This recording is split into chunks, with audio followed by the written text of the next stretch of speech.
Hola alumnos, espero se encuentren muy bien. La clase del día de hoy va a ser impartida por la maestra Diana Lucía Heredia Gil, la maestra Gloria Elena Hernández Fonseca y su maestra Ilse Ruiz Valenzuela. El tema de la clase del día de hoy es sobre la educación comparada. Tal vez si nos ponemos a meditar unos segundos sobre qué es lo primero que se nos viene a nuestra cabeza cuando hablamos de la educación comparada, muy probablemente va a ser esa comparación entre los distintos sistemas educativos que existen en el mundo y no estamos muy perdidos. El primer punto, ¿qué es la educación comparada? La educación comparada es el estudio y el análisis de las prácticas y de las políticas educativas en cuanto a sus diferencias y semejanzas, así como también la relación que tienen estas con el entorno social. La educación comparada tiene también su objeto de estudio. El objeto de estudio se divide en dos. El primero es el objeto de estudio formal y el segundo el material.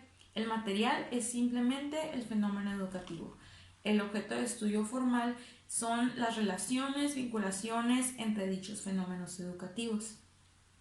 También la educación comparada tiene su propósito. El propósito de esta es reunir y clasificar la información descriptiva, así como cuantitativa, sobre los sistemas educativos, las escuelas, los profesores, lo administrativo, las finanzas, los programas y los métodos de enseñanza.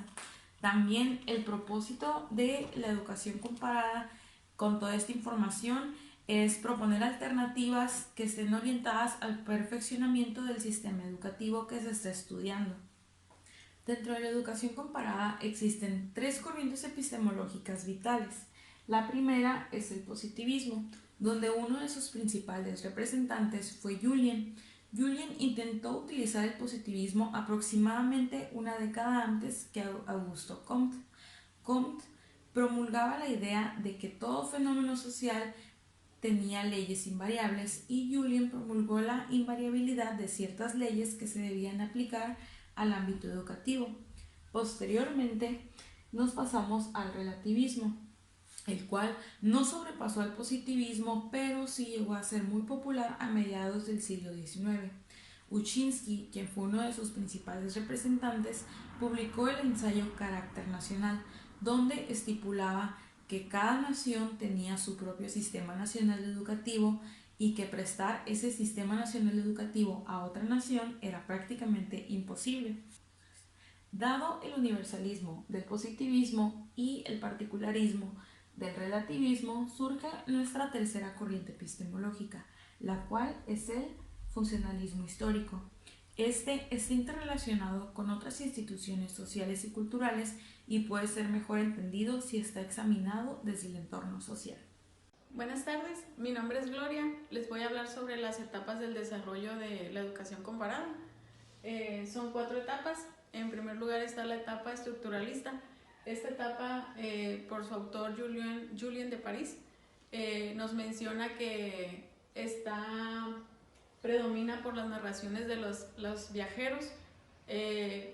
Lo hacen por interés propio. Ellos hacían una comparación en la educación de los sistemas educativos, en este caso, en los países extranjeros, Europa, Estados Unidos, pero actuaban por su propio interés. Y de esta manera ellos querían descubrir los defectos del sistema educativo para así poder encontrarles una solución. La etapa de encuestadores surge a partir de que es creado el sistema educativo por el Estado. Entonces ellos empiezan a viajar en el extranjero para poder saber cómo funcionan los sistemas educativos allá. Entonces de esa manera resolverse algunas preguntas que surgen a partir de esto. ¿Quién lo va a controlar? ¿Quién lo va a manejar? ¿Cómo va a funcionar?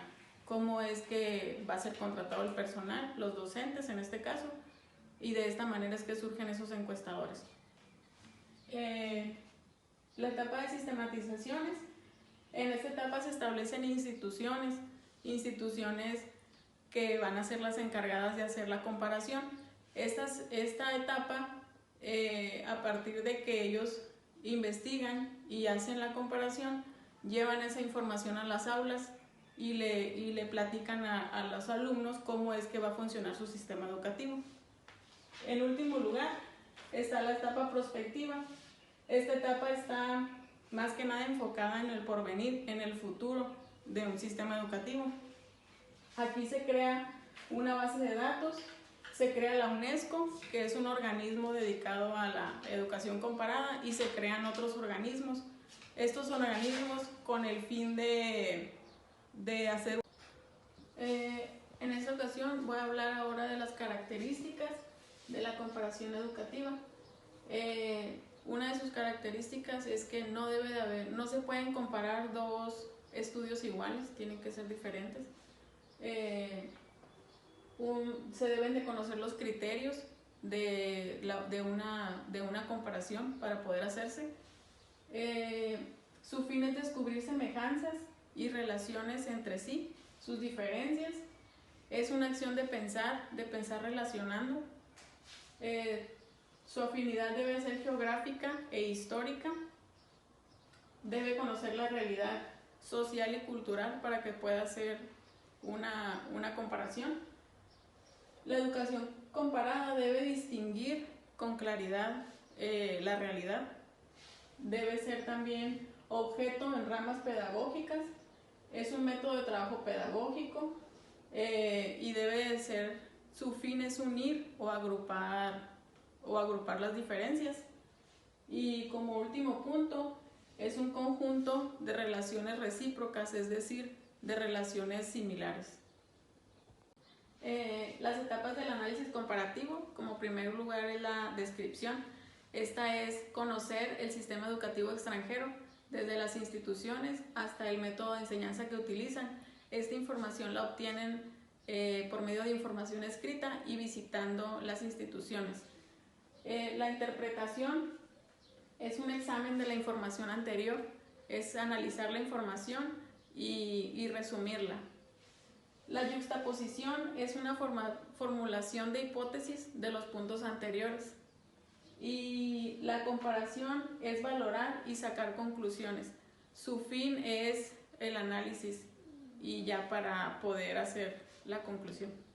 Muchas gracias. Hola, buenas tardes. Mi nombre es Diana. Yo les voy a hablar sobre las indicaciones estratégicas para llevar a cabo una investigación comparativa. Como primer punto tenemos las unidades de análisis. Esta es relacionar objetos a comparar considerando solamente sus aspectos observables. Como segundo punto, definir categorías analíticas para establecer relaciones entre relaciones. Aquí es el procedimiento mediante el cual se abordan relaciones que puedan existir en distintos niveles de sistemas. Como tercer punto, tenemos emplear constructos, sistemas, configuraciones o modelos de interrelaciones. Se vincula relaciones empíricas con otras a la par para realizar hipótesis de investigación. El siguiente tema, tenemos a los organismos nacionales e internacionales de la educación comparada. La función que tiene la Sociedad Mexicana de Educación Comparada es mejorar y promover el intercambio de información, de investigación y desarrollo de metodologías. El trabajo que realiza la Sociedad Argentina de Estudios Comparados en Educación es difundir trabajos de interés académico en la comunidad educativa de todos los niveles. El trabajo que realiza la Sociedad Española de Educación Comparada es fomentar el estudio científico y la investigación de la educación comparada y la educación internacional. El Consejo Mundial de la Educación busca que los gobiernos a nivel mundial y las organizaciones, y así también como las no gubernamentales, promuevan la educación como medio del diálogo intercultural, también como los valores de la paz y la solidaridad. El último organismo que aquí tenemos es la Red Española de la Información sobre Educación. Funciona como una red institucional para promover, analizar y difundir información confiable y comparable. Bueno, de nuestra parte sería todo. Muchas gracias por su atención.